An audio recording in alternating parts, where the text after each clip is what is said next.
Ką dabar darai čia?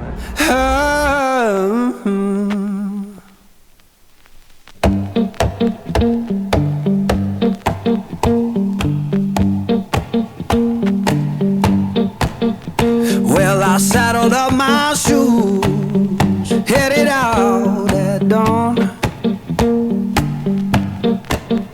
Yeah, I saddled up my shoes, headed out at dawn. Savo įrankį noriu pristatyti jums. Mane nuvėrė mokinė prieš metus. Labai mėlau.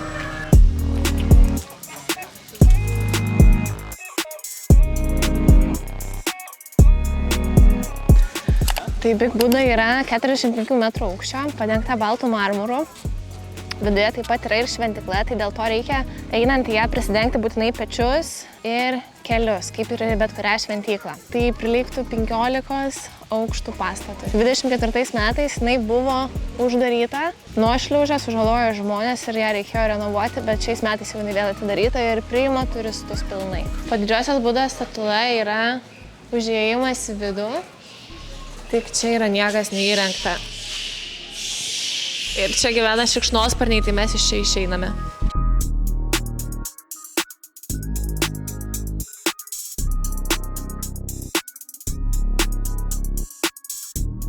Prieš 2 metus mes su Gyčiu čia pakabinome irgi savo lapus. Ant tų lapų žmonės užrašo savo norus, prašymus, maldas, skirtas Budai. Tai vat pavyzdžiui, šitoj, kur dabar skaitau. Prašau, kad dar kartą galėčiau čia sugrįžti.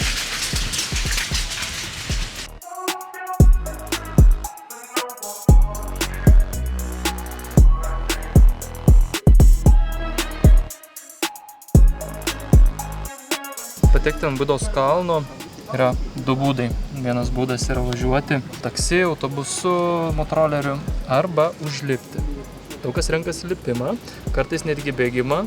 Šitas kalnas yra maždaug 400 metrų aukštyje nuo jūros lygio, dėl to atsiveria panorama į daugybę Puketo vietų. Bandysime dar nueiti į šventyklą. Ten uždeda užrašą tokias justeles ant rankos, tai tarsi palaiminimas apsauga. Ir aišku, kad ten patekti reikalinga tam tikra apranga. O taip atrodo teisinga apranga einant į šventyklą. Gal ne pati gražiausia, bet visus kitus rūbus išsiplojam. Tai čia vienintelės ilgos kelnės, kurias turėjau. Maikė turi dengti pečius, atitinka mano sveikatos būklę kaip tik. Prieš einant į šventyklas, tokias kaip ši, būtina nusiauti batus. Tai yra kaip švaros ir pagarbos simbolis. Taip pat vienuolių aprangos spalva nėra atsitiktina. Jinai simbolizuoja išsivadavimą nuo materialinių dalykų. Ką tik gavom palaiminimo apyrankės kartu su Gyčiu. Tai kaip ir įėjimas į pačią šventyklą yra nemokamas, bet privalu paaukoti.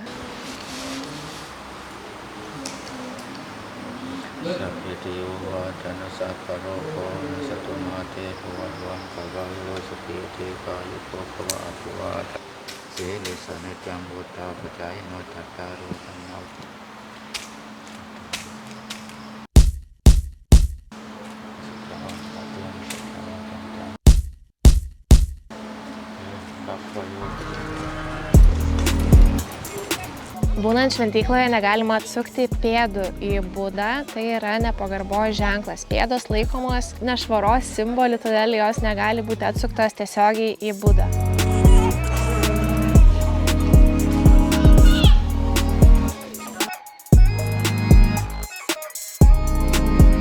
Vienas iš įdomesnių faktų apie tikėjimą, kad budizmas neturi vieno dievo. Buda jie garbina kaip dievą, tačiau labiau jis yra jų mokytojas, vedantis į nušvitimą. Čia ne Buda, nefilmuok tu jų. Karma nereiškia, kad bausmė ateis iš karto. Ji reiškia, kad tavo veiksmai turi pasekmes, kurios galbūt pasireikš vėliau. Daugelis budistų tiki reinkarnaciją, bet pagrindinis tikslas nėra gimti iš naujo. Jų tikslas yra pasiekti nirvaną, ko pasiekoje išsivaduosi iš kančios ir pasikartojančių gimimų rato.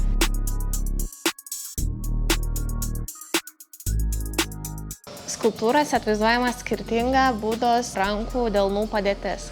Kartais delnai būna atviri, kartais būna į kelį, gali būti pakelta ranka, tai reiškia skirtingus dalykus.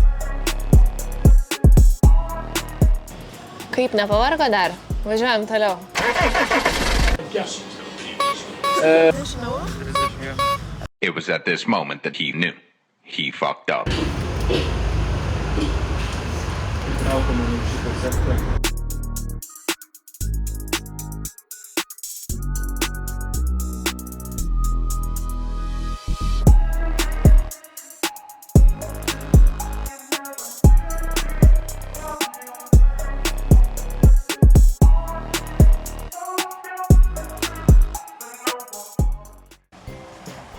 Atvykome šiandien į Puketo akvariumą. Akvariumą eisim žiūrėti žuvyčių, visokių tai žinduolių jūros. Kaip žiūrėjau, tai yra seniausias Puketo akvariumas. Yra dar vienas, bet šitas yra labiau orientuotas į Andamanų jūros gyventojus ir vėžlių saugojimą bei kitus jūros tyrimus. Kaip mes sugalvojom iš tikrųjų čia atvažiuoti?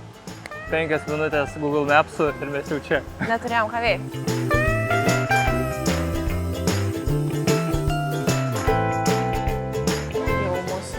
Savaitę Tailande ir visur moka vyras, nes aš banko kortelės neatsivežiu. Tyčia ar netyčia espresite jūs? Tailandietiški karpiai. Jūros bjaurybės. Albinosiški didžiuliai gauramiai, nežinau, ką čia reiškia iš tikrųjų. Šitą atrodo mažytė išsigandusi kažkokią papuolę. Jaučiuosi visai aktyvumo bazėje, kai užsuki į gyvūnų skyrių pasižiūrėti žuvyčių. Kur žinai, kad jų nepirksi, bet atėjai pasižiūrėti, kaip jos gyvena. Tokį Simą turėjo. Čia yra stiklinis šamas. Bet Simos šamui sulūžo stubras. Va tokią sauginus akvariume. Bazėj per Gaudėją.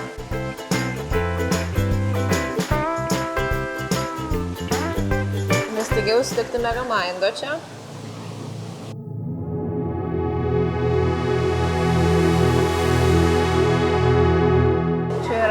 Prieš plastiką, bet mūsų akimis tai Tailandas tikrai nepasisako prieš plastiko vartojimą.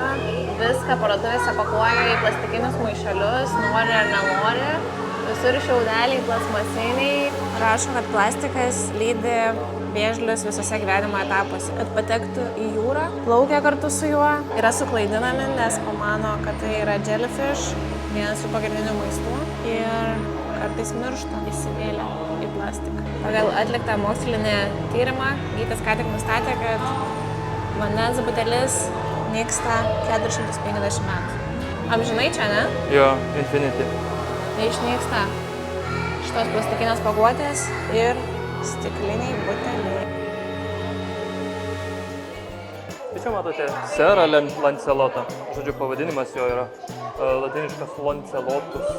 Smaišiau Lanceolatus, kalbėjau didįjį Lancelotą. Tai didysis Lancelotas didžiausia žuvis. Tai sveria iki 400 kg, ilgis iki 2,7 metrų.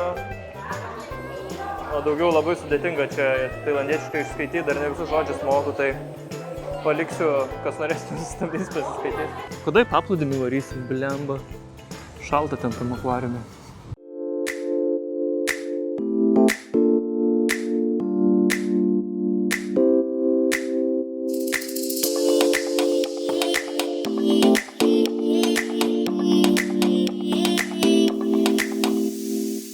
Nežinau, kas mums čia liepia pėstute eiti, bet žodžiu sugalvojom eiti pėstute 1,5 kilo iki apžvalgos tokio taško, kur matosi labai gerai iš viršaus viskas. This Black Rock Viewpoint. Tai mes dabar čia kepam. Bele kaip kepam. Išsiruošiant tokią kelionę labai svarbu pasiimti vandens. Tai turim dar pusę butelio, tai reiškia išgyvensim. O yra kas gali padėti, bet mes nenorim mokėti. Tai eisim nemokamai, pigiai, sušilę, pavargę ir su nuotykiais kely.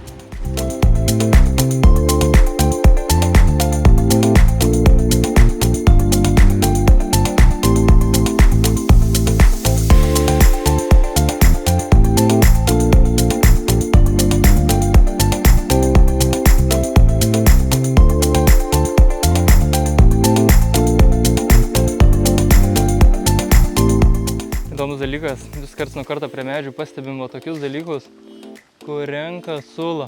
Tai čia jie vadinasi rubber tree, kaip gumos medis. Ir būtent šitos medžiagos gaminasi lateksas. Judame gerą linkmę reiškiasi. Nu, čia. Narsorių, kurie važiuoja su motorbaikais. Hello. Hello.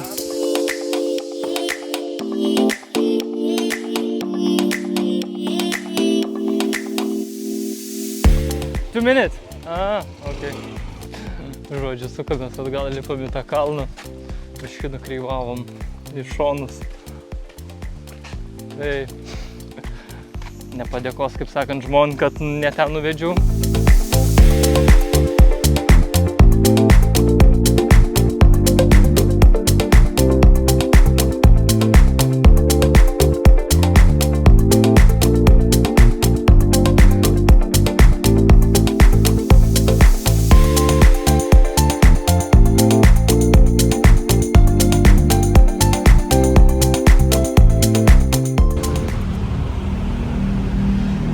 Ką dabar darai čia nais?